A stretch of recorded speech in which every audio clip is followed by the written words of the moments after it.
Welcome to my channel. I am Simran Sahani. So this video is for all the humanities students.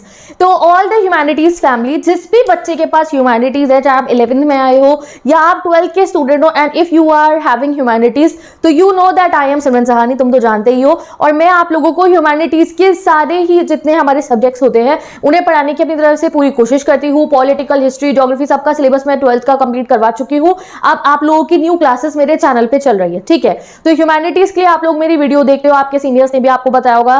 तो humanities वाले बच्चों को जो है आज अब मैं बताने वाली हूँ कि ठीक है, आप मेरी वीडियोस देखते हो, I will provide you each and everything. मैं इंस्टाग्राम पे सारे नोट्स अपलोड करती हूँ, आपको हर एक जो है रिकॉर्डेड लेक्चर्स प्रोवाइड कर रही हूँ, हिस्ट्री से लेकर political, geography, everything, important question series.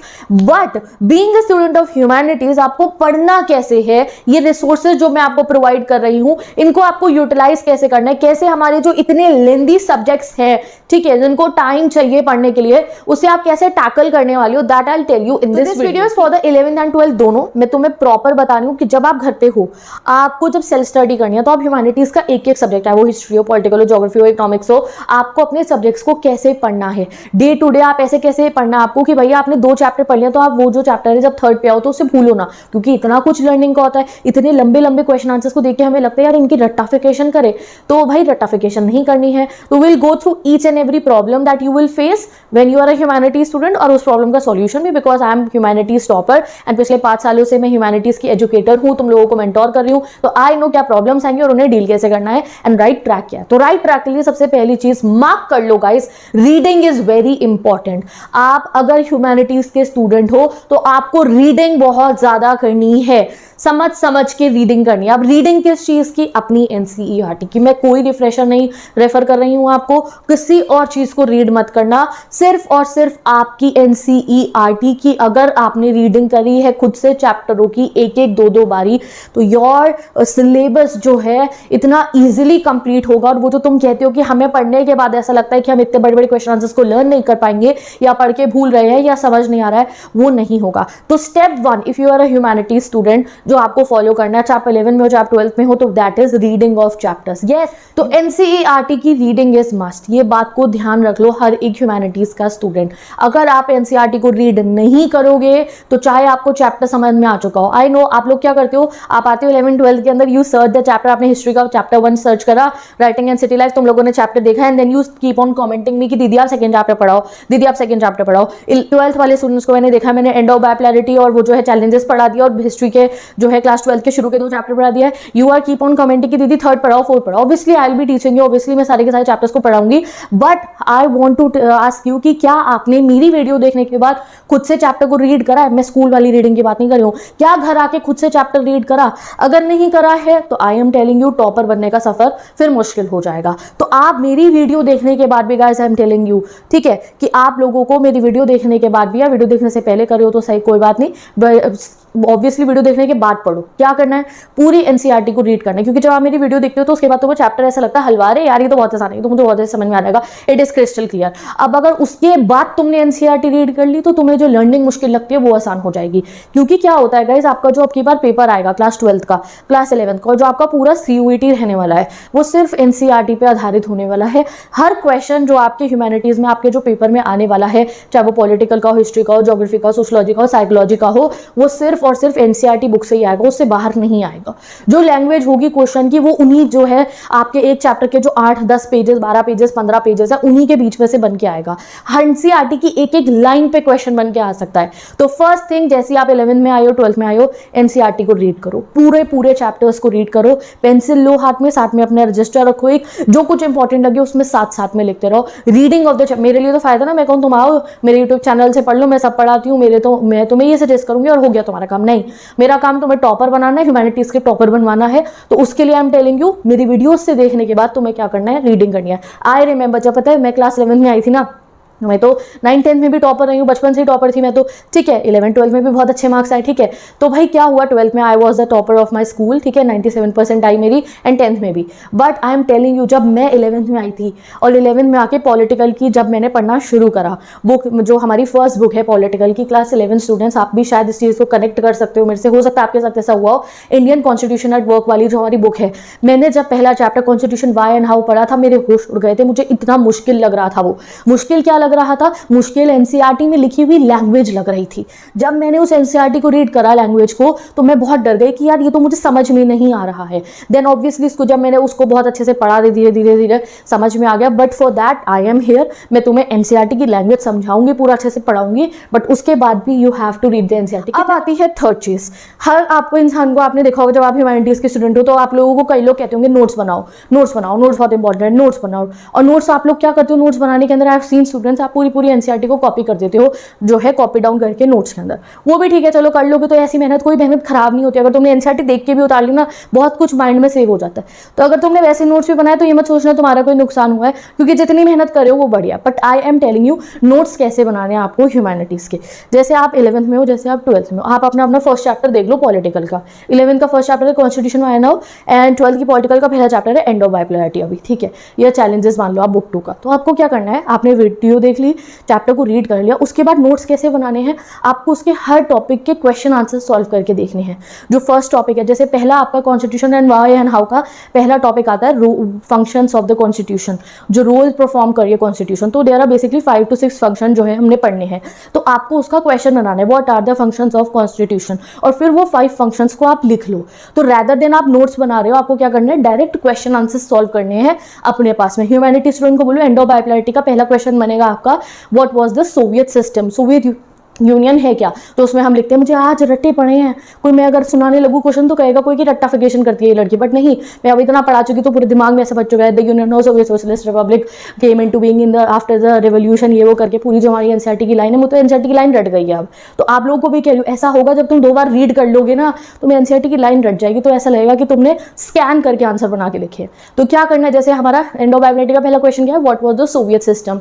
तो उसका आंसर पूरा लिखना है कि सोवियत यूनियन ये था, उसकी इकोनॉमी इतनी अच्छी थी, वहाँ पे कम्युनिकेशन सिस्टम इतना अच्छा था, वहाँ पे पिंस टू कार्स तक हर टाइप की इंडस्ट्री थी। उसका क्वेश्चन बना। चैलेंजेस ऑफ नेशन बिल्डिंग का पहला क्वेश्चन है what were the twin goals, जिस पे सबने एग्री करा था कि डेमोक्रेसी लेकर आनी है एंड हमने डेवलपमेंट करनी है। ठीक है, जो 3 चैलेंजेस हमने फेस करे वो। तो आपको क्वेश्चंस लिखने हैं, नोट्स बनाने कैसे? क्वेश्चंस वाले नोट्स बनाने हैं। यहाँ आप देख सकते हो, ये बहुत इंपॉर्टेंट वीडियो है हर एक ह्यूमैनिटीज के स्टूडेंट के लिए, तो ध्यान से देखते जाओ। तो तुम्हारे ह्यूमैनिटीज का ग्रुप अपने सारे दोस्तों के साथ शेयर भी कर देना। तो ये देखो, मैं इन्हें कहती हूँ पिन पेज नोट्स। ठीक है, तो ऑल द ह्यूमैनिटीज स्टूडेंट तुम्हारे लिए तो बहुत अच्छा है। मेरे पास मेरी ह्यूमैनिटीज की क्लास 12th के, सॉरी 11th के नहीं, सारे पिन पेजेस नोट्स आज तक मेरे पास संभले हुए हैं। तो मैंने इंस्टाग्राम पे अपलोड भी कर दूंगी फॉर योर रेफरेंस। बाकी मैं प्रिंटेड नोट्स डालती हूँ तो इसलिए अब इन्हें कम अपलोड करी हूँ, but if you want the handwritten version I will definitely upload it. तो चैप्टर के नोट्स, तो मैंने यहाँ पे क्या करें, नोट्स नहीं बनाए हुए हैं।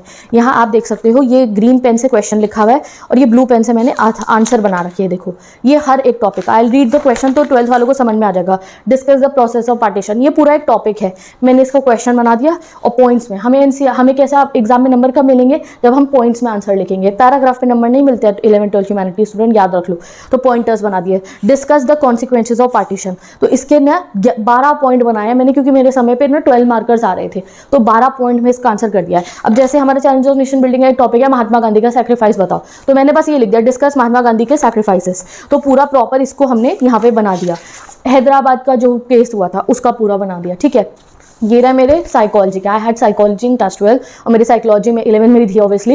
एंड गाइज मेरे साइकोलॉजी में आए थे 100 आउट ऑफ 100। बहुत अच्छा लगा था मुझे, स्कूल में ट्रॉफी मिली, सर्टिफिकेट मिला था CBSE से डायरेक्टली जब वो 100 आउट ऑफ 100 मार्क्स आए थे। I still remember that day. और मैं साइकोलॉजी के लिए भी यही करती थी। ये देखो, ये मीटिंग लाइव चैनल, ये सबके नोट्स मेरे पास रेडी है। नोट्स के लिए क्या मेरी टेक्निक थी, देखो क्वेश्चन लिखे, दिख रहा होगा आपको क्यों क्वेश्चन ऐसा लिखा है, क्वेश्चन बनाती थी ये टॉपिक का। आपको इससे डबल मेहनत नहीं करनी पड़ेगी कि क्वेश्चन आंसर अलग से प्रैक्टिस कर रहे हो, नोट्स अलग से बना रहे हो। तो नोट्स ही ऐसे बनेंगे कि जिसमें क्वेश्चन हो रहे हैं। जो है एक बार आप लोग मुझे, अगर आप क्लास 11 में और 12 में हो, जो भी आपके सब्जेक्ट का कॉम्बिनेशन है वो कमेंट कर सकते हैं। अगर आप ह्यूमैनिटी स्टूडेंट हो तो आपको तो कोई टेंशन की जरूरत ही नहीं है गाइस। इंग्लिश है हमारा जो मेन सब्जेक्ट, वो भी मैं पूरा अपने चैनल पे कवर करती हूँ। तो इंग्लिश के लिए तो कोई बच्चों को कोई टेंशन ही नहीं होती है, सारे स्ट्रीम के बच्चों को। तो तुम भी पढ़ते हो तो इंग्लिश तो मैं सारी कवर करा ही रही हूँ, और तुम्हारे को मैं पॉलिटिकल भी कवर करा रही हूँ, हिस्ट्री भी करा रही हूँ, इकोनॉमिक्स भी, ज्योग्राफी भी, सोशियोलॉजी भी, साइकोलॉजी भी। तो आपका जो सब्जेक्ट कॉम्बिनेशन है, कौन कौन से सब्जेक्ट है आपके पास, वो आप नीचे कॉमेंट सेक्शन में बता दो कि इनमें से आपके पास कौन कौन से सब्जेक्ट है। और अगर ऑप्शनल में फिजिकल एजुकेशन एजुकेशन है, then it is a bonus for you. मैं फिजिकल भी पढ़ाती हूँ, ठीक है। तो ये सब आपका जो भी कॉम्बिनेशन है वो आप यहाँ पे कमेंट सेक्शन में मुझे बता दो, ठीक है। अब आपको पता चल गया है पढ़ने का तरीका क्या है, कि पहले वीडियो देखनी है, देन एनसीईआरटी, देन मैंने खुद से नोट्स बनाने हैं। हर एक चैप्टर के एक क्वेश्चंस मैंने जो है हर टॉपिक में से लिखने हैं। उसके लिए आप कोई बुक भी खरीद सकते हो और मेरी वीडियोस को भी देखना जो मैं अपलोड करूंगी, ठीक है। अब बात है इतने सारे सब्जेक्ट्स को एक साथ मैनेज कैसे करें। दीदी हिस्ट्री पढ़ते हैं तो पॉलिटिकल की याद आती है, पॉलिटिकल पढ़ते हैं तो डर लगता है यार इको पीछे चल रही है, इको पढ़ते हैं तो थोड़ा बहुत इंग्लिश और ऑप्शनल का डर लगने लगता है कि यार वो भी पढ़ना है। तो उसके लिए you have to manage 2 subjects a day.